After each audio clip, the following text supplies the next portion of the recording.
Shalom. Hari ini kita akan share lagi tentang pesan-pesan Tuhan kepada gereja, dan kita menyambung apa yang sudah kita bicarakan beberapa waktu yang lalu, di mana di sana kita berbicara bahwa gereja sudah jatuh dan penyebabnya adalah karena adanya serigala yang ganas yang menyerang para pemimpin, sehingga para pemimpin itu mengajarkan hal-hal yang sesat untuk menarik para murid bagi diri mereka sendiri. Hari ini kita akan sambung dengan satu istilah di dalam kitab Wahyu yang sangat penting, karena istilah ini dalam Wahyu pasal 2 pasal 3 disebutkan 2 kali. Yang pertama dikatakan dalam Wahyu pasal 2 ayat yang ke-6, katakan demikian kepada gereja di Efesus. Namun engkau memiliki hal ini, bahwa engkau membenci perbuatan-perbuatan para pengikut Nikolaus, yang juga aku benci. Demikian Tuhan mengatakan bahwa dia membenci pengikut-pengikut Nikolaus, dan dia memuji gereja Efesus ini karena gereja Efesus juga membenci pengikut-pengikut Nikolaus. Artinya gereja Efesus memiliki hati yang sama dengan hati Tuhan. Demikian juga pada gereja di Pergamus, Tuhan katakan, demikian pula engkau memiliki mereka yang memegang pengajaran Nikolaus yang aku benci. Nah, di sini terbalik. Gereja di Pergamus justru ditegur oleh Tuhan karena mereka memegang pengajaran Nikolaus yang Tuhan benci. Di sini ada pertumbuhan yang tadinya hanya ada pengikut-pengikut Nikolaus di gereja di Efesus pasal ayat sebelumnya, tapi sekarang sudah menjadi satu pengajaran, sudah lebih solid lagi Nikolaus ini. Dan itu Tuhan membenci. Mengapa Tuhan membenci Nikolaus ini, pengajarannya maupun pengikutnya? Kalau kita melihat, Nikolaus itu tidak ada nama orang atau nama pemimpin di gereja mula-mula yang top yang bernama Nikolaus, yang bisa kita duga punya pengikut dan punya pengajaran tertentu. Jadi Nikolaus ini bukan nama orang. Nah, kita juga tahu bahwa kitab Wahyu ini bersifat simbolis. Dia menyatakannya kepada Yesus, berbicara kepada hambanya, malaikat, pada Yohanes, itu dengan simbol, tanda. Kata Yunaninya semaino, dengan akar kata sema yang artinya simbol. Jadi Nikolaus ini merupakan suatu simbol, tanda. Simbol itu artinya suatu istilah, tapi di balik itu ada maknanya. Nah, Nikolaus ini terdiri dari 2 kata, saudaraku. Kata Niko dan Laus. Niko ini artinya menaklukkan, saudaraku. Sementara Laus itu berarti kaum awam. Laity, dari sini kata laity, kaum awam. Jadi kalau digabung kata ini, istilah ini, Nikolaus, berarti pemahamannya, pengertiannya di balik ini adalah menaklukkan kaum awam. Apa ini artinya menaklukkan kaum awam? Ini pengertian menaklukkan kaum awam ini mirip sama dengan apa yang Paulus katakan dalam Kisah Para Rasul 20-30 yang sudah kita bahas beberapa waktu yang lalu, bahwa itu suatu cara para pemimpin menaklukkan murid-murid dengan cara mengajarkan hal-hal yang sesat, menarik mereka kepada murid-murid, kepada para pemimpin, kepada mereka diri mereka sendiri, dengan satu tujuan, maksud mereka sendiri. Sehingga akhirnya tubuh Kristus terpecah-pecah, sebagian mengikut pemimpin ini, sebagian pemimpin itu, dan sebagian pemimpin yang lain. Ini adalah satu cara menaklukkan. Nikolaus itu suatu ajaran yang membuat para murid takluk oleh para pemimpin. Para murid menjadi mengikuti para pemimpin, enggak lagi mengikuti Tuhan, enggak lagi mengikuti kepemimpinan roh. Nanti kita akan melihat di mana persoalannya, kenapa Tuhan menjadi benci dengan ajaran pengikut Nikolaus ini, atau Nikolaus sendiri itu. Mari kita melihat poin-poin dulu 3 poin dulu kita melihat sebelum kita menarik suatu kesimpulan mengenai apa yang sedang kita bicarakan ini. Karena yang kita bicarakan ini adalah temanya ajaran Nikolaus yang menggeser kepemimpinan Tuhan. Ajaran Nikolaus yang menggeser kepemimpinan Roh. Jadi kita akan melihat ini, apakah ini ajaran ini. Karena dikatakan kalau Paulus mengistilahkan ajaran yang menyesatkan dengan maksud menarik murid-murid. Kalau kita Bayu mengatakan dengan istilah Nikolaus menaklukkan kaum awam, sama tujuannya itu, saudaraku. Nah, mari kita melihat dulu, saudaraku, bagaimana komunitas mula-mula yang orang biasa sebut gereja mula-mula itu, bagaimana mereka dipimpin oleh Roh. Ya, mereka itu benar-benar satu komunitas yang adalah organisme yang dipimpin oleh Roh Kudus.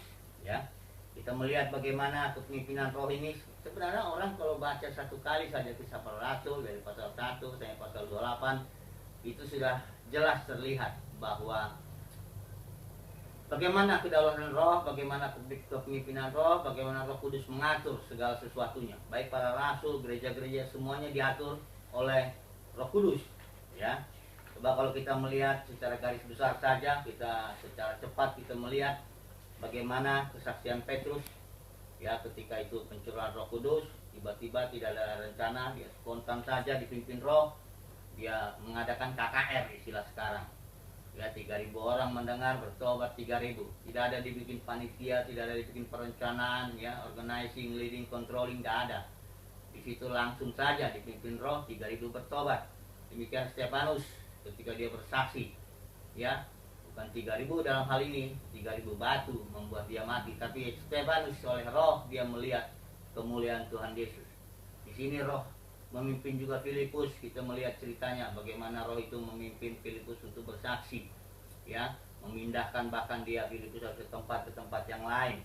Kita juga melihat pertobatan Saulus yang begitu spontan, yang begitu diatur Roh, ya, ketika Pak Saulus sedang berjalan menyerang gereja, tiba-tiba Roh Kudus yang Yesus sendiri yang menampakkan diri, memimpin Saulus, akhirnya memimpin Ananias juga untuk membuka, mencelikan Saulus, dan seterusnya. Demikian juga cerita Cornelius.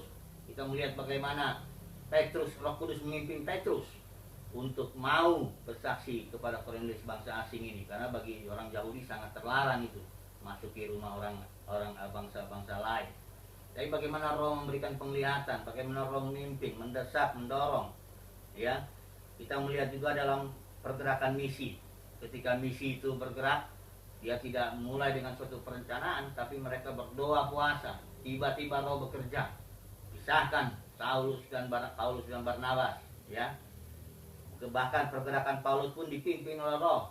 Paulus dilarang oleh Roh Kudus menginjil di Asia, diarahkan ke sini, di sini dan sebagainya. Semuanya kepemimpinan Roh, ya. Semuanya kepemimpinan Roh. Jadi pimpinan komunitas mula-mula itu suatu organisme yang dipimpin oleh Roh Kudus, oleh Tuhan Yesus sendiri. Nah, ini berbeda kalau kita melihat kondisi sekarang, di mana gereja menjadi organisasi hierarki, di mana para manajer di sana yang mengatur, ya, para manajer tentu melakukan planning, organizing, leading, controlling, yang melakukan perencanaan, melakukan pengorganisasian, melakukan tindakan kepemimpinan model manager, dan melakukan juga sistem kontrol supaya bisa melihat apakah target-target tercapai atau tidak. Hal seperti ini, manajer seperti ini tidak kita lihat di dalam komunitas mula-mula. Mereka adalah organisme. Bukan berarti organisme tidak ada fungsinya, kaki ada fungsinya, tangan ada fungsi, ada job desk jelas, ya. Tetapi semuanya dipimpin Roh. Inilah kelihatan ciri utama daripada komunitas mula-mula yang dipimpin Roh. Namun begitu masuk ajaran Nikolaus itu, maka masuklah hierarki ke dalam gereja, maka gereja sifat dasarnya berubah. Menjadi organisme, menjadi organisasi. Tentu kepemimpinannya pun berbeda. Di dalam organisme kepemimpinannya itu kepemimpinan hamba. Orang-orang memimpin sebagai hamba dengan hati Bapa, dengan dipimpin Roh, dan berbeda dengan yang sekarang pada umumnya. Kita melihat bahwa kepemimpinan Roh terjungkal, ditendang oleh ajaran Nikolaus, hierarki ini, ajaran yang mendukung hierarki, sehingga gereja berubah sifat dasarnya juga dari organisme menjadi organisasi. Nah, kalau kita melihat dan mengakui bahwa Yesus itu adalah pemimpin, maka kita juga akan melihat bahwa gereja ini akan menaklukkan dunia ini, bahkan menaklukkan segala sesuatu. Karena ternyata ketika organisme ini dipimpin oleh Roh, dalam 200 tahun, saudaraku, dunia yang dikenal pada waktu itu sudah ditaklukkan. Gereja sudah menaklukkan dunia dalam 200 tahun. Tanpa ada gedung gereja, tanpa ada kepemimpinan manajer, tipe manajer, tanpa ada fasilitas dan sebagainya. Hanya dipimpin Roh, organisme itu bergerak dengan agresif, bekerja, menaklukkan dunia pada zamannya. Nah, kalau kita melihat Yesus mengatakan bahwa apabila aku ditinggikan, apabila aku menjadi pemimpin, Yesus katakan memang jangan seorang pun disebut kamu pemimpin, karena akulah pemimpinmu. Kalau memang Yesus itu pemimpin, dia sudah mengatakan aku akan menarik semua orang datang kepadaku, maka kita harus percaya bahwa kalaulah gereja itu diserahkan kepada Yesus kembali, kepada kepemimpinan Yesus, dan ini akan terjadi. Buah sulung, saudaraku, adalah kelompok orang-orang yang mengikuti anak domba kemana saja dia pergi. Buah sulung yang sedang dicari Tuhan saat ini, para pemenang adalah orang-orang yang bisa dipimpin Roh. Kalau dia serahkan kepemimpinan pada Yesus, maka buah sulung ini, saudaraku, akan menarik semua orang datang kepada Yesus. Bukan datang kepada diri mereka sendiri, tetapi datang kepada Yesus. Kita percaya karena Yesus mengatakan bahwa aku sudah mengalahkan dunia, engkau jangan takut. Yesus sudah mengalahkan iblis. Soal keselamatan ini adalah soal pertarungan siapa pemimpinnya, soal pertarungan kepemimpinan. Kalau sudah lihat seorang yang dirasuk setan, ribuan setan, satu legion itu bisa 2.000 atau 3.000 di situ. Kalau pasukan Italia itu, Yesus datang di sana karena Yesus adalah pemimpin. Maka dia bilang pada orang jahat itu, pergi, lepaskan. Orang jahat ini tidak ditanya responnya. Apakah kau mau terima Yesus? Apakah kau mau diselamatkan? Apakah kau mau bertobat? Orang mereka dia kerasukan, enggak dia ditanya. Keselamatan itu persoalan siapa pemimpin, siapa yang berkuasa di situ. Karena Yesus berkuasa, maka dia buktikan itu. Dan nanti dalam buah sulung, gereja sekarang sudah jatuh, saudara. Tapi akan Tuhan Yesus cari buah sulung di mana orang-orang ini sederhana, tetapi dia terima kepemimpinan Yesus, dia mengikuti anak domba kemana saja dia pergi. Maka melalui buah sulung ini kita akan menaklukkan segala sesuatu, saudara. Kita akan bawa semua orang datang kepada Tuhan Yesus. Karena keselamatan soal kepemimpinan. Nah, jadi persoalan sekarang kita harus sebagai buah sulung menyerahkan kepemimpinan kepada Yesus. Tapi kembali kita melihat poin kita tadi, bahwa gereja mula-mula itu adalah satu komunitas yang dipimpin oleh Roh, oleh Tuhan Yesus sendiri. Ya, berbeda dengan kondisi yang sekarang. Nah, poin yang kedua yang kita mau melihat daripada Nikolaus ini adalah ajarannya yang cukup populer, saudaraku, dan yang diterima begitu saja karena dianggap ada di Alkitab, walaupun sebenarnya justru tidak ada. Ajaran ini namanya tudung rohani atau kafring yang biasa orang mendengarnya. Di Indonesia ini pernah populer tahun 90-an mengenai tudung rohani. Artinya seorang itu harus memiliki tudungnya. Tudungnya itu para penatua di organisasi yang menudungi, dan orang ini harus menundukkan diri. Kalau pelayanan yang tidak ada tudungnya, itu pelayanan itu dianggap tidak sah atau pemberontakan dan sebagainya. Setelah itu kalau dicari pengajaran tudung rohani ini, kafring, sudah pun tidak ada di Alkitab ini. Saudara bisa coba cek, baca berulang-ulang apa pengertian tudung ini, tidak ada di sini. Yang ada di sini memang menundukkan diri pada pemimpin, ya, menundukkan hormat yang muda sama yang tua, yang anak sama orang tua, sebab ada pengajaran itu, tetapi dalam konteks organisme, ya, dalam konteks bukan dalam konteks organisasi yang seperti sekarang, tapi dalam konteks organisme, dan seluruhnya juga dipimpin Roh. Mereka pada kebebasan, anak bisa bebas dipimpin Roh, orang tua bebas dipimpin Roh, dan sebagainya. Jadi ajaran salah satu yang terkenal daripada Nikolaus ini adalah tudung rohani, kafring. Kalau saudara masih mengajarkan itu, hati-hati saudaraku. Alkitab mengatakan tidak ada pengajaran itu. Yang ada hanya penundukan diri, hormat pada pemimpin, yang muda tunduk pada yang tua, tapi dalam konteks organisme, di mana semuanya bisa dipimpin Roh Kudus. Poin yang terakhir di sini saya mau siarkan adalah tentang Yeskiel, penjaga. Yeskiel ditetapkan Tuhan menjadi penjaga. Yeskiel ini seorang yang dia ada kebebasan untuk dipimpin roh. Dia mendapat penglihatan tentang kemuliaan Tuhan. Dia bergerak dipimpin roh. Benar-benar dia seolah terpisah dari orang Israel yang sudah menjadi suatu komunitas yang jatuh di Babel. Jadi Yeskiel ini berada dalam kondisi yang dia bebas untuk bergerak dipimpin roh dan dia mendapat penglihatan. Jadi rupanya saudara, para pemenang ini bukan orang-orang yang hebat, yang memiliki jabatan atau kedudukan.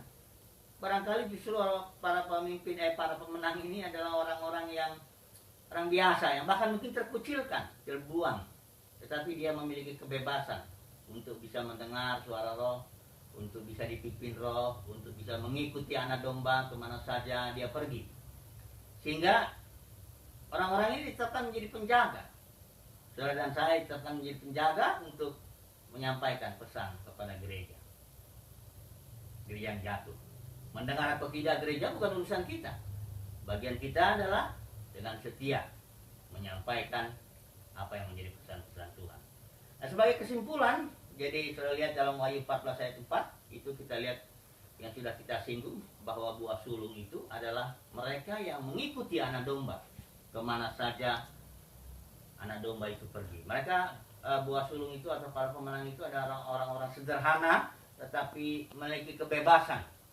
Barangkali dia sebagai anak, sebagai bapak, ya, sebagai anak dia menghormati bapaknya, menghormati gurunya, menghormati pemerintah, menghormati segala sesuatu, menundukkan diri, tetapi ada kebebasan untuk mengikuti pimpinan roh, mendengar suara roh dan dia menyampaikannya kepada gereja yang jatuh.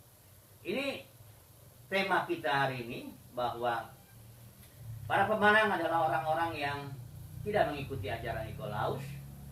Para pemenang adalah orang-orang yang memiliki kebebasan untuk mendengar suara Tuhan, dipimpin roh, mengikuti anak domba kemana saja dia pergi. Dan terakhir, para pemenang besar kemungkinan adalah orang-orang sederhana, bahkan orang-orang yang terkucilkan dari suatu sistem hierarki yang besar. Demikian kita untuk renungkan ini. Demikian firman Tuhan, pesan untuk gereja pada saat ini. Terima kasih, Tuhan berkati. Haleluya. Amin.